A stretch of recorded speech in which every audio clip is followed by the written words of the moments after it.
मुहासे, हम में से शायद ही कोई होगा जो इनसे परेशान न हुआ हो। ये सिर्फ त्वचा की एक प्रॉब्लम नहीं, बल्कि एक फ्रस्ट्रेशन है। पर क्या हो अगर मैं कहूं कि इसका असली कारण त्वचा पर नहीं, बल्कि कहीं और, शरीर के अंदर छिपा है?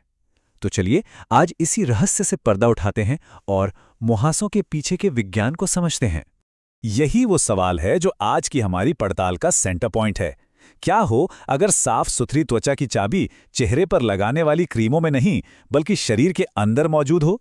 आज हम उन ऊपरी इलाजों से आगे बढ़कर उन असली वजहों को खोजेंगे जो शायद इन अनचाहे ब्रेकआउट्स के लिए जिम्मेदार हैं। देखिए, किसी भी प्रॉब्लम को सॉल्व करने का पहला नियम है उसे समझना। तो एक जासूस की तरह चलिए पहले ये देखते हैं कि त्वचा के नीचे आखिर होता क्या है जिससे एक पिंपल जन्म लेता है। क्यों का जवाब ढूंढने से पहले कैसे को समझना बहुत जरूरी है। जरा इस तस्वीर को देखिए। इसे हम एक तरह का क्राइम सीन कह सकते हैं। और यहां हमें इस कहानी के मुख्य किरदार भी नजर आ रहे हैं। तेल बनाने वाली ग्रंथियां, हार्मोन्स और बैक्टीरिया, ये सब मिलकर कैसे एक पिंपल को जन्म देते हैं। आइए इस पहेली को और भी आसान तरीके से सुलझाते हैं। तो होता क्या है? ये सब 4 आसान स्टेप्स में होता है। पहला, हार्मोन्स और इंसुलिन जैसे ट्रिगर तेल की ग्रंथियों को सिग्नल भेजते हैं, उन्हें एक्टिवेट कर देते हैं। दूसरा, ये ग्रंथियां जरूरत से ज्यादा तेल, जिसे सीबम कहते हैं, बनाने लगती हैं। तीसरा, ये ज्यादा तेल और डेड स्किन सेल्स मिलकर बालों के रोम छिद्र को ब्लॉक कर देते हैं, मतलब उसे बंद कर देते हैं। और चौथा, इस बंद जगह पर बैक्टीरिया पनपने लगते हैं, जिससे सूजन होती है और नतीजा एक पिंपल। अच्छा, अब जब हम ये जान गए हैं कि पिंपल बनता कैसे है, तो चलिए एक बहुत अहम बात समझते हैं। सारे मुहासे एक जैसे नहीं होते। हम 2 मुख्य संदिग्धों की जांच करेंगे, हार्मोनल एक्ने और बैक्टीरियल एक्ने। इन्हें पहचानना ही सही इलाज की तरफ पहला कदम है। और पता है, ज्यादातर इलाज इसीलिए फेल हो जाते हैं क्योंकि वो असली वजह को टारगेट ही नहीं करते। अगर प्रॉब्लम हार्मोन्स की है और इलाज बैक्टीरिया का हो रहा है, तो नतीजा कैसे मिलेगा? इसीलिए यह पहचानना कि मुहासों का टाइप कौन सा है बेहद जरूरी है। ये टेबल दोनों के बीच का फर्क एकदम साफ कर देती है। देखिए, हार्मोनल एक्ने की जड़ है हार्मोन्स का उतार चढ़ाव। इसमें अक्सर गहरे दर्द वाले दाने होते हैं जो जॉलाइन और ठोड़ी के आसपास निकलते हैं। वहीं दूसरी तरफ बैक्टीरियल एक्ने बैक्टीरिया की वजह से होता है, जिसमें व्हाइट हेड्स होते हैं और ये ज्यादातर टी जोन यानी माथे और नाक पर पाया जाता है। चलिए इसे थोड़ा और डिटेल में देखते हैं। हार्मोनल एक्ने की कुछ खास पहचान होती हैं। ये अक्सर त्वचा के अंदर गहरी गांठ जैसी होती हैं, जिनमें दर्द भी होता है। ये ज्यादातर चेहरे के निचले हिस्से पर, जैसे ठोड़ी, जॉ लाइन और गर्दन पर होते हैं। इन पर बाजार में मिलने वाली क्रीमों का ज्यादा असर नहीं होता और ये अक्सर एक साइकिल में आते जाते रहते हैं, जैसे पीरियड्स या स्ट्रेस के समय। दूसरी तरफ बैक्टीरियल एक्ने के लक्षण बिल्कुल अलग हैं। इसमें व्हाइट हेड्स, ब्लैक हेड्स और सूजन वाले पिंपल्स होते हैं। ये माथे और नाक यानी टी जोन पर ज्यादा देखने को मिलते हैं। साफ सफाई का ध्यान न रखने या बहुत ज्यादा मेकअप लगाने से ये और बिगड़ सकते हैं।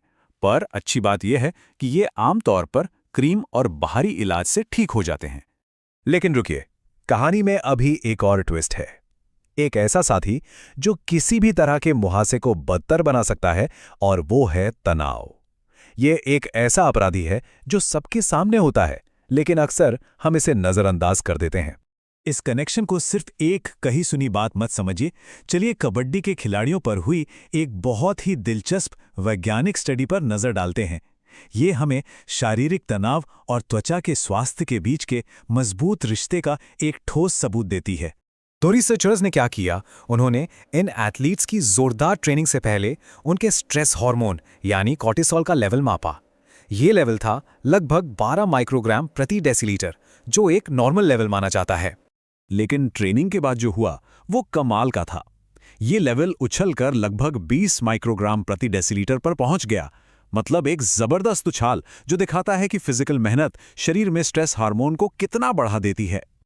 और सबसे चौंकाने वाली बात, स्टडी ने यह साबित किया कि ट्रेनिंग के बाद मुहासों की गंभीरता में जो 62% का बदलाव आया, उसके लिए सीधे तौर पर यही बढ़ा हुआ कॉर्टिसोल जिम्मेदार था। ये तनाव और मुहासों के बीच के गहरे रिश्ते का एक पक्का वैज्ञानिक सबूत है।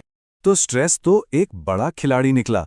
चलिए अब एक और मुख्य सहयोगी की पड़ताल करते हैं, हमारा खान पान। हमारी प्लेट में जो खाना है वो मुहासों की इस पहेली का एक और बहुत अहम हिस्सा हो सकता है, जो अक्सर ब्रेकआउट्स को दावत देता है।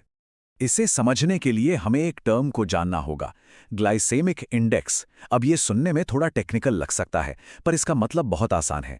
ये बस इस बात का एक माप है कि कोई खाना हमारे ब्लड शुगर के लेवल को कितनी तेजी से बढ़ाता है। और हाई ग्लाइसेमिक इंडेक्स वाले खाने उन फैक्टर्स को ट्रिगर कर सकते हैं जो मुहासों का कारण बनते हैं। जब 100 लोगों पर एक स्टडी की गई तो कुछ बहुत ही दिलचस्प नतीजे सामने आए। जिन लोगों ने कम ग्लाइसेमिक इंडेक्स वाला खाना खाया, उनमें मुहासों की समस्या काफ़ी कम गंभीर थी। और सबसे शानदार बात यह थी कि डाइट में ज़्यादा फाइबर लेना मुहासों में सुधार का सबसे बड़ा कारण बनकर उभरा। तो अब जब हमने सारे कारणों की जासूसी कर ली है, तो अब एक्शन का टाइम है। चलिए एक ऐसे एक्शन प्लान पर बात करते हैं जो सबूतों पर आधारित है, ताकि त्वचा पर सही तरीके से कंट्रोल पाया जा सके। शुरुआत करते हैं त्वचा की देखभाल की सही आदतों से। दिन में 1 या 2 बार गुनगुने पानी से धीरे धीरे चेहरा धोएं। तौलिए जैसी खुरदरी चीज़ों से रगड़ने से बचें। हमेशा माइल्ड, बिना साबुन वाले क्लेंजर का इस्तेमाल करें। ऐसे मॉइस्चराइजर चुनें जिन पर नॉन कॉमेडोजेनिक लिखा हो, मतलब जो पोर्स को बंद ना करें। और सबसे ज़रूरी, दाग धब्बों से बचने के लिए दानों को कभी भी फोड़ें या नोचें नहीं। अब बात करते हैं डाइट में कुछ पावरफुल बदलावों की। अपनी डाइट में कम ग्लाइसीमिक इंडेक्स वाले खाने को प्राथमिकता दें। सब्जियों और फलों से मिलने वाले फाइबर का सेवन बढ़ाएं। डेयरी प्रोडक्ट्स को कम करने पर भी विचार कर सकते हैं।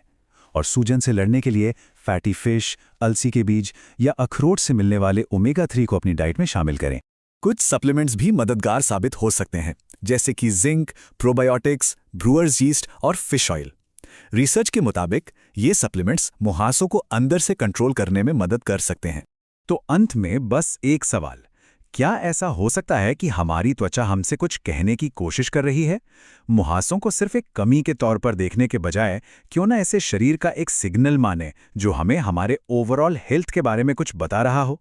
शायद ये सिर्फ त्वचा की नहीं, बल्कि अंदर झांकने और खुद को बेहतर समझने की एक पुकार है।